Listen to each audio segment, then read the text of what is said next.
So, Palworld was released upon the world on the 19th of January, and it has taken the world by storm. It has been breaking Steam player count records, and as of the recording of this audio, it currently sits top on both the top selling charts and the most played charts on there as well, which is damned impressive.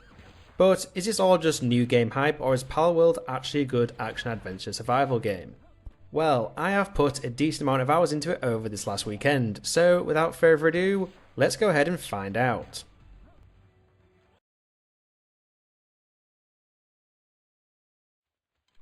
So, Palworld is set in an open world with animal-like creatures known as pals. Us players can go around capturing these pals, and then we can use them for base building, combat and traversal around the world. You can play it as I do, solo, or you can play it with your friends. It does have crossplay across Xbox and PC as well. And as you level up, you can unlock guns, which you can use alongside your pals, so it has been dubbed as Pokemon with guns. And I'm alright with that, you know. It's very important to note though that the current version that everyone is playing is a preview or early access version, meaning there can be bugs and other issues, which is fine as long as you know they're going to be fixed. Like, I've come across a few instances where the game has crashed out or the graphics have not quite rendered fully, but knowing it's effectively a beta means this is okay in my book, just as long as those get ironed out upon full release of the actual game. Now, I was born in the early 1990s, meaning that I grew up with Pokemon as it was all the rage when I was a kid, and I fecking loved it back then. And I'm going to get straight to the point. Palworld is super addictive and I just can't take myself away from it. It's almost like the open world Pokemon game I've always wanted. Sure, it's a little different and you get melee and ballistic weapons of your own in this case, but I just don't want to put the controller down. I've only played through the vast majority of the tutorial of the game along with a lot of exploration as well, but I am thoroughly enjoying it.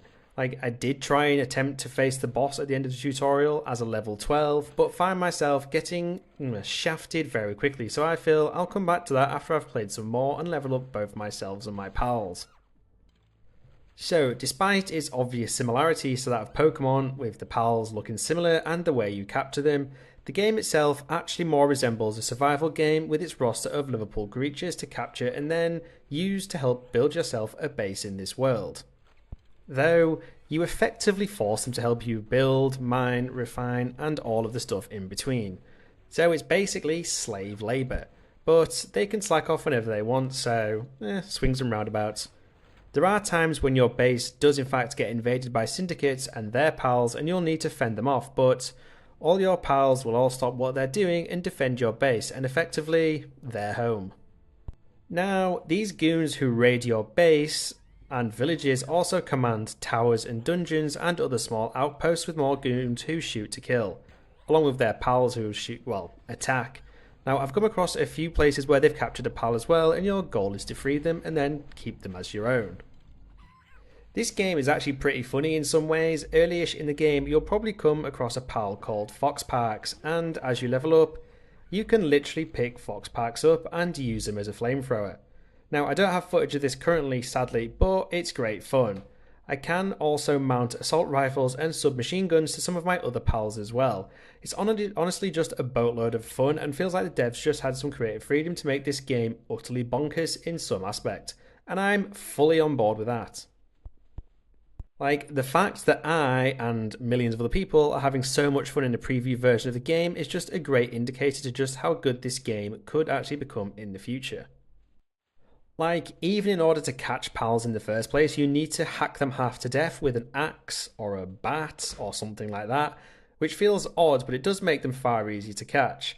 Like, early in the game, I felt like a right horrible asshole doing this, but perhaps alarmingly, it became very easy to do so after a couple of hours, and I suspect other players will feel exactly the same.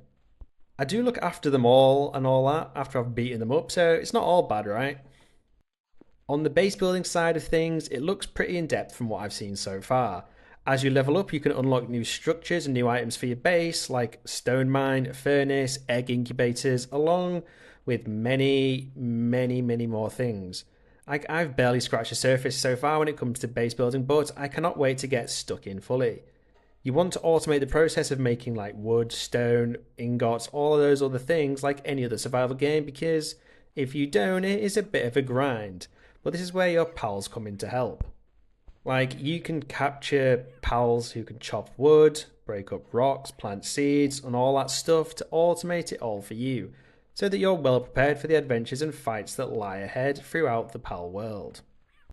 Like, so far, I feel like I've only scratched the surface of Palworld, and there is so much more of the world that I've not even discovered, along with all the pals I've not yet come across. But one thing is for damn sure, running around looking for pals, battling bosses and goons, raiding dungeons, and building out my base has never been as fun. I honestly cannot put the game down, so my verdict on this is it certainly lives up to the hype, and I cannot wait for future updates and a more polished game to come out because I will certainly be sinking a hell of a lot of hours into this game. And be having a great time doing it. I'll also be making a hell of a lot of videos on this game on my channel as well. And now you know my thoughts, I want to hear from you. Let me know what you guys think of Palworld in the comments. Do you agree with what I've said? Do you not? Do you have any other thoughts? Yeah, just leave a comment. I'd love to hear what you guys think of the game. And with that, I hope you enjoyed this video, and I hope you enjoy getting stuck into Palworld just as much as I have been doing so far. And if you're still here, it would be totally awesome if you could support my channel by hitting those like and subscribe buttons. You can also become a channel member as well, and as always, thank you for watching this video, and I shall catch you in the next one.